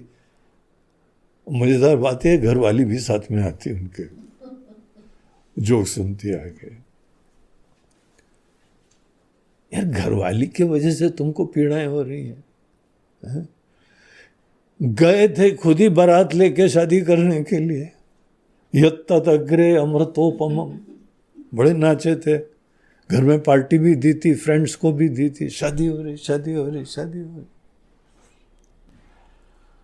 शादी के समय जो नाचे ना, वो केवल भोग के लिए ही शादी कर रहा है। शादी के समय जो जिम्मेदारी महसूस करे, वो एक अलग माइंडसेट होता है। एक लाइफ में लाइफ लॉन्ग जिम्मेदारी ले रहे हैं, अपनी निभाने के लिए अभी हम पात्र बने नहीं हैं, एक नई जिम्मेदारी ले रहे हैं। आदमी को बड़ा हम्बल हो जाना चाहिए। नाचना वचना क्या है उसमें, लेकिन उसको तो भोग मिल रहा है ना, भोग विलास के लिए मात्र शादी कर रहा है। भोग आज तो बिल्कुल ही मुक्त होके मिलेगा। तो बाहर से राजसी व्यक्ति को आनंद मिलता है, विषय के संयोग से मिलता है। ऐसे लोग भगवान के पास भी जाते हैं, केवल भगवान बाहर से ये मिल जाए, बाहर से वो मिल जाए, घर भी मिल जाए, गाड़ी भी मिल जाए, खाना भी मिल जाए, ऐश्वर्य भी मिल जाए, धन मिल जाए, दौलत मिल जाए, संपत्ति मिल जाए, वेल्दी हो जाए, आभूषण भी मिल जाए, कपड़े भी मिल जाए, बाहर से मिले, बाहर से, तभी हम कुछ होते हैं। बड़ा आनंद आता है। परिणाम क्या होगा अभी तक हमको पता नहीं है, लेकिन आनंद आ रहा है हमको। तो ऐसे लोग अर्जुन जो सुख प्राप्त करते हैं वो मेहनत से आता है और क्षणिक होता है। कभी भी राजसी आनंद स्थायी नहीं होता है, कभी परम नहीं होता। आप खुद जानते हो। जो बाहर से सुख आता है, डिनर पे बैठो, बढ़िया बढ़िया खाना खाओ, खाना खत्म होते ही आगे सोचना पड़ता है, अब नेक्स्ट क्या है। इतना क्षणिक होता है, कभी टिकाऊ नहीं होता है, कभी मन को भर नहीं देता है, तृप्त नहीं कर देता है। उस समय I am on top of the world, लेकिन फिर से खाली प्याले से प्रवृत्त हुए थे। बाहर विषय का कुछ अनुग्रह हुआ, बाहर परिस्थिति का कुछ अनुग्रह हुआ, आशीर्वाद हुआ, और फिर खाली। और बड़ी मेहनत करनी पड़ती है, बड़ी चंचलता होती है, बड़ा जुगाड़ करना पड़ता है। तो बहिर्मुख रहता है, पराधीन रहता है। आनंद में वैरायटी, प्रिय मोद प्रमोद की होती है, इंटेंसिटी कम ज्यादा होती है। शुरुआत में बड़ा मजा आता है, बाद में रोना होता है। शरीर भी शिथिल, इंद्रियां भी शिथिल, अकल भी शिथिल। अर्जुन, ये आनंद, ये भी ईश्वर ने हम लोगों को ऑप्शन दे रखा है। आनंद होता है, तामसी आनंद भी होता है, राजसी आनंद भी होता है, और एक तीसरा टाइप का भी आनंद होता है, उसको सात्विक आनंद बोलते हैं। सात्विक आनंद बाहर से नहीं आता है, वो अंदर से द्वार कुछ खुल जाते हैं। हमारे अंदर ही प्रसन्नता रहती है, धन्यता रहती है, और शनै शनै बढ़ता चला जाता है। और क्योंकि हम ही उसके स्रोत हैं, हमारे दिल से निकलता है, इसीलिए कभी कम नहीं होता है वो। लेकिन अर्जुन, ये सात्विक आनंद जो अंतर्मुख होके प्राप्त होता है, जो पराधीनताओं से मुक्ति के बाद प्राप्त होता है, जो संन्यास और त्याग के बाद प्राप्त होता है, आध्यात्मिक होके जो प्राप्त होता है, वो आनंद अर्जुन कभी जाता नहीं है। जब भी कोई आनंद होता है, आनंद के क्षण में सदैव अपने साथ होते हैं हम। लेकिन इससे राइट लेसन ही लर्न नहीं करते हैं। सात्विक व्यक्ति को ये निश्चय हो गया, जब जब आनंद प्राप्त करा तब अपने साथी थे,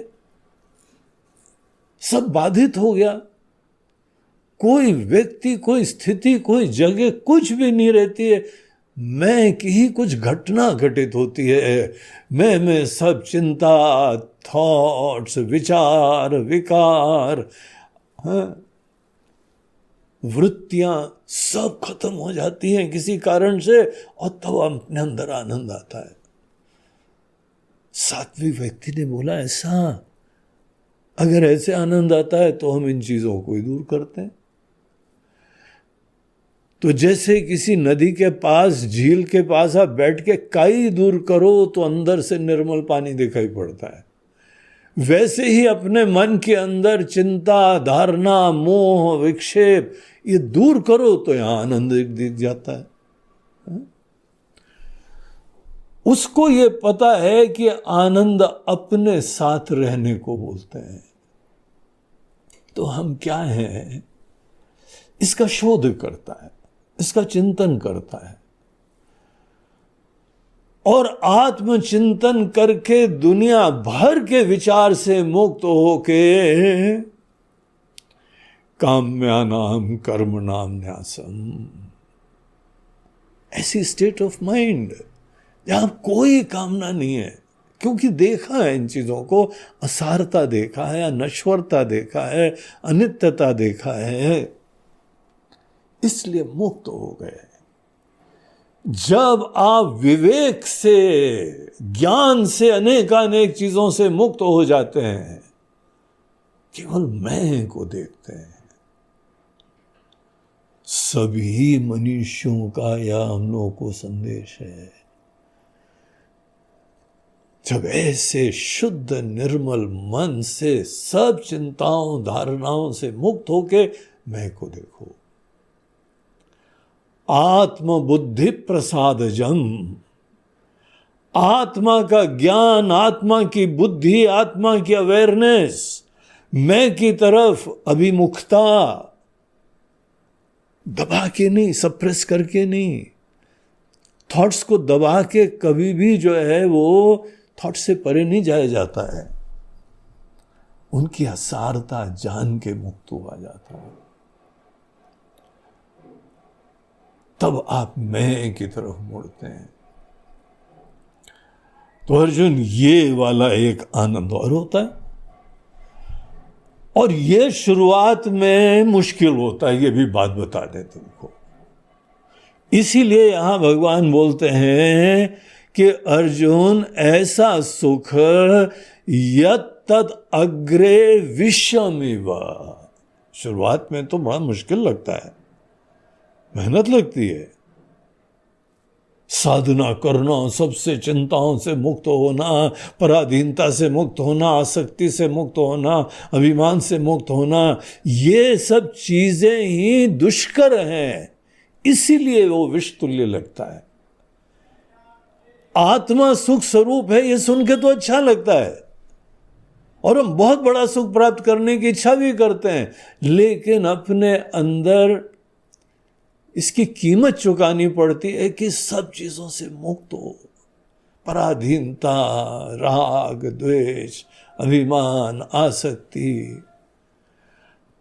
आज तक जिए थे कि बाहर से सुख मिलता है, अब ये नया अध्याय है, प्रबुद्ध होके जान रहे हैं कि बाहर से सुख नहीं मिलता है। वो मन जो निश्चय पूर्वक अपने बाहर की चीजों से मुक्त हो जाता है, फिर चिंता भी नहीं आती, प्रार्थना भी नहीं होती, सपना भी नहीं आता है। और सपना इसमें बहुत बड़ी कसौटी है। अगर सपना आपका बाहर के भोग के बारे में आता रहे तो आपके ही अचेतन मन के अंदर अभी भी बाहर का महत्व बना हुआ है, उसको भी साफ करना होता है। पूरा मुक्त होना चाहिए निश्चय पूर्वक, और शुरुआत में इसमें मेहनत लगती है। और मेहनत कोई अगर कोई विष समझ ले तो फिर समझ लो हाँ, इसमें भी शुरुआत में ये थोड़ी कठिनता होती है। लेकिन परिणामे अमृतोपमम, अंत में यही स्थायी शाश्वत परम आनंद होता है। राजसी में क्या है, शुरुआत में मजा है, बाद में सब टेंशन है, फिर प्यासे, फिर भूखे, फिर पराधीन, धीमे धीमे उम्र ही खत्म हो जाती, इंद्रिय भी शिथिल हो जाती, शरीर भी बुढ़ा जाता है, लेकिन मन में ब्रेन वॉशिंग करी हुई है बाहर की चीजों के लिए।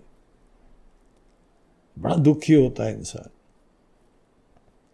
सात्विक सुख की प्राप्ति में सत्संग से चालू करते हैं, सद्बुद्धि से चालू करते हैं, सद्भावना से चालू करते हैं। बाहर की चीजें भोग के लिए नहीं है। हम तो देखते हैं कि मुसलमानों में महिलाओं को बुर्का काहे पहना देते हैं। वो बोलते हैं, अरे भाई बुर्का पहन लो, नहीं तो हमारे अंदर भोग वृत्ति जग जाएगी। ऐसी क्या बात है? तुम ये भोली भाली महिलाएं, मातृशक्तियां, स्नेह की मूर्ति, सेवा की प्रतिमूर्ति, उनको तुम केवल भोग की दृष्टि से देखते हो। ये स्वस्थ दृष्टि नहीं है। इनको स्वस्थ दृष्टि से देखो, आदर से देखो, महिमा देखो, गरिमा देखो, आशीर्वाद देखो, स्नेह देखो। करुणामयी है, स्नेहमयी है, दयावान है, और इनके साथ जीवन का साथ होना चाहिए। ऐसी जब होती है तो भोग वृत्ति नहीं होती है, एक विशिष्ट आदर होता है।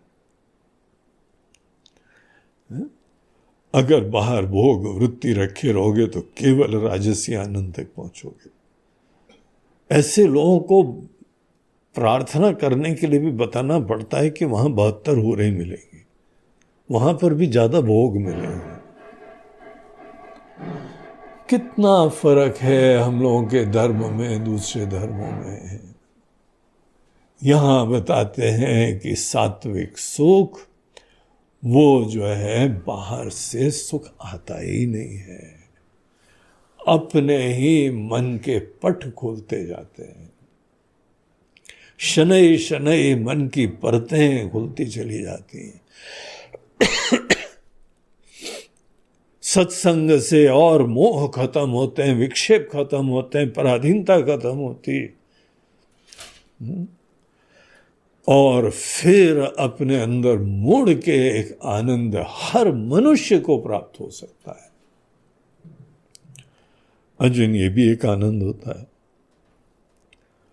तुमको जो है वो परम आनंद, आत्मा आनंद, आत्मा का आनंद, आत्मा आनंद स्वरूप है। तुम खुद ही आनंद स्वरूप हो। देखो व्हाट ए जोक। हम ही आनंद स्वरूप हैं, लेकिन इस चीज को न जानने के कारण विषयों में अध्यारोप करते हैं। अनेकों विषयों में, व्यक्तियों में, भोग विलास में, धन संपत्ति में, उसमें हमने आनंद की कल्पना करी हुई है। पराधीन हो गए, बहिर्मुख हो गए। पूरी पाश्चात्य संस्कृति केवल बहिर्मुख है, भोगी है, भौतिक है, और उन लोगों को कुछ नहीं मिलता है, तब घूमते फिरते अपने भारत देश में आते हैं सीखने के लिए कुछ। यहां बोलते हैं वही सब चीजों को बहुत ध्यान से देखो, सीखो और मुक्त हो उनसे। सप्रेशन से नहीं, विवेक से मुक्त हो। तब जब अपने अंदर जगते हो, मैं की गरिमा देखते हो, भगवान बैठे हुए तुम्हारे मैं के अंतर से। ईश्वरः सर्वभूतानां हृद्देशे अर्जुन तिष्ठति।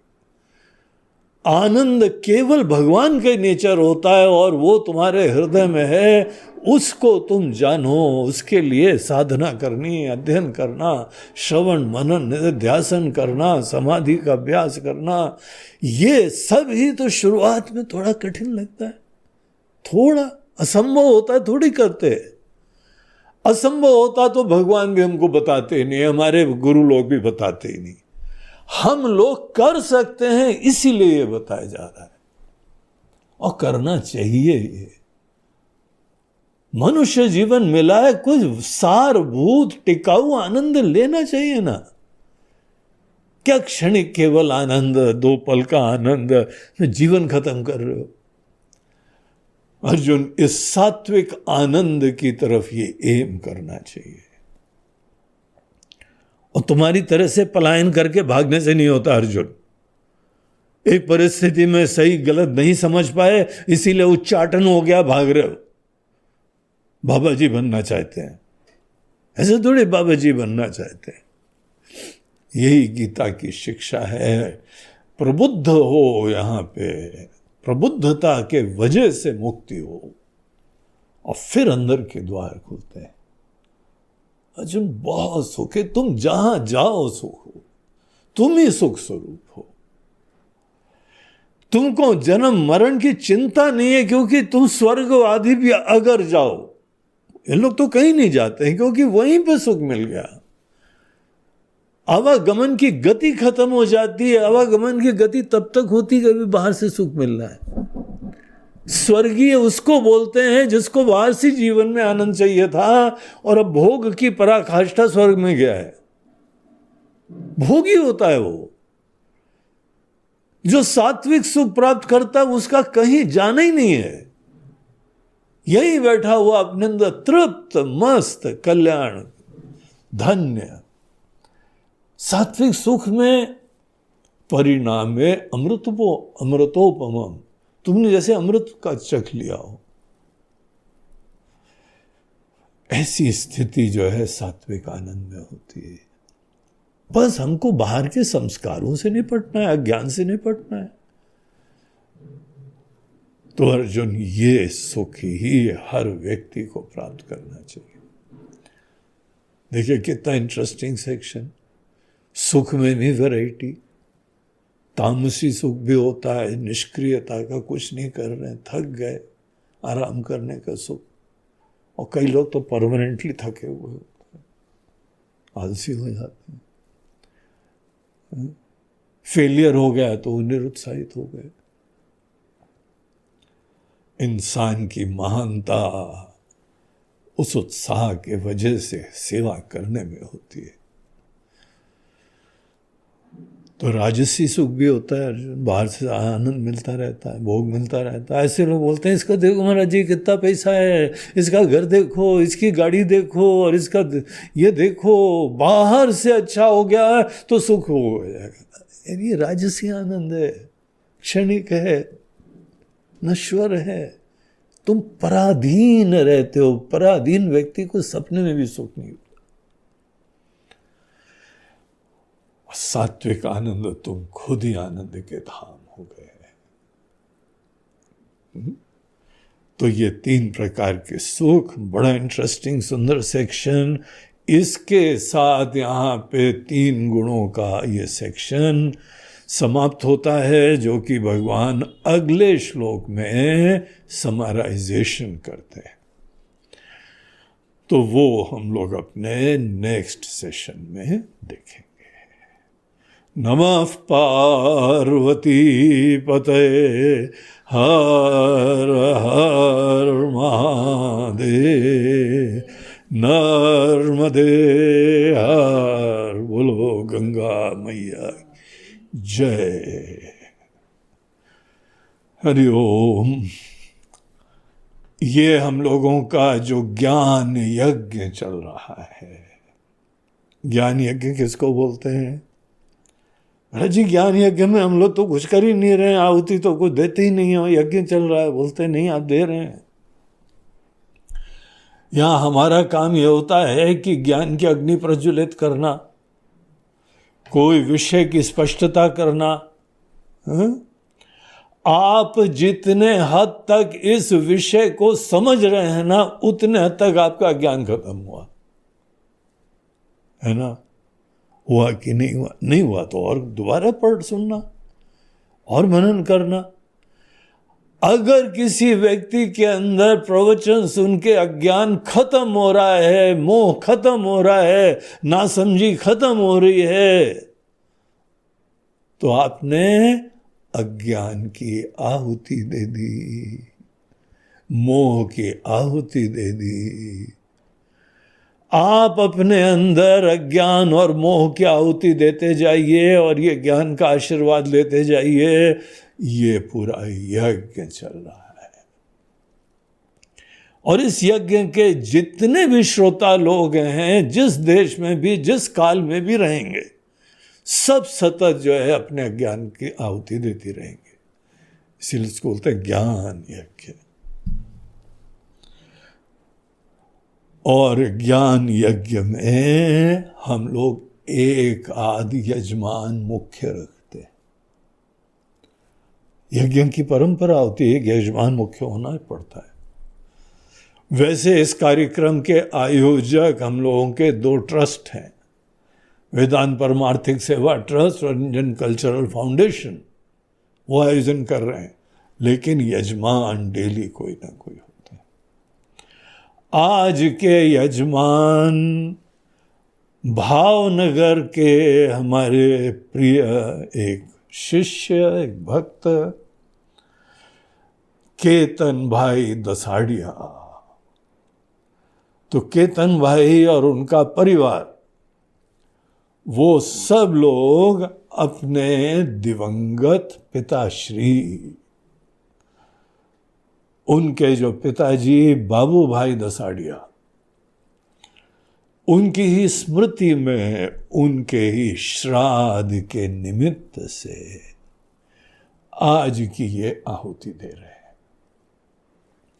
बाबू भाई भी बहुत ही अच्छे व्यक्ति, बड़े सात्विक, शांत प्रकृति के, ज्ञान के प्रेमी, बचपन से धीमे धीमे ज्ञान की प्राप्ति सतत करते हुए जीवन में बड़ी ऊंचाई तक गए। ज्ञान के पुजारी थे वो और सदैव ज्ञान की प्राप्ति में रमा करते थे। और यही उन्होंने अपने बच्चों को भी संस्कार दिया और इसीलिए इनके 2 पुत्र हैं। केतन भाई से बड़े पुत्र हैं, वो भी सत्संगी है, लेके आते हैं, शिष्य हैं, मंत्र लिया है, बड़ी श्रद्धा रखते हैं, भक्ति से युक्त हैं। हाँ, ज्ञान की प्राप्ति की यात्रा में चल रहे हैं, धीमे धीमे और बढ़ेंगे। एक बार लगन लग जाए फिर तो आदमी बढ़ते जाता है, कि वो पिताजी का आशीर्वाद है। और पिताजी को भी अपने बहुत आदर से स्मरण कर रहे हैं, उनके लिए ही आज श्राद्ध का अर्पण कर रहे हैं। तो बाबू भाई दसाड़िया जो कि बड़े महान थे, पुण्यात्मा थे, उनके लिए भी हमारी भगवान से प्रार्थना है। और उनका पूरा परिवार, उनकी माताजी और केतन भाई का भी परिवार, उनके भाई, सब लोग के बहुत बहुत आशीर्वाद। आप लोग भी अपने आदरणीय पिताजी से सतत प्रेरणा प्राप्त करके वो आपको स्वर्ग से भी आशीर्वाद की वर्षा कर रहे हैं। आप सदैव ये प्राप्त करते रहें, तो यही हमारी आप सबको प्रार्थना है। हरि बोल, तत्सत।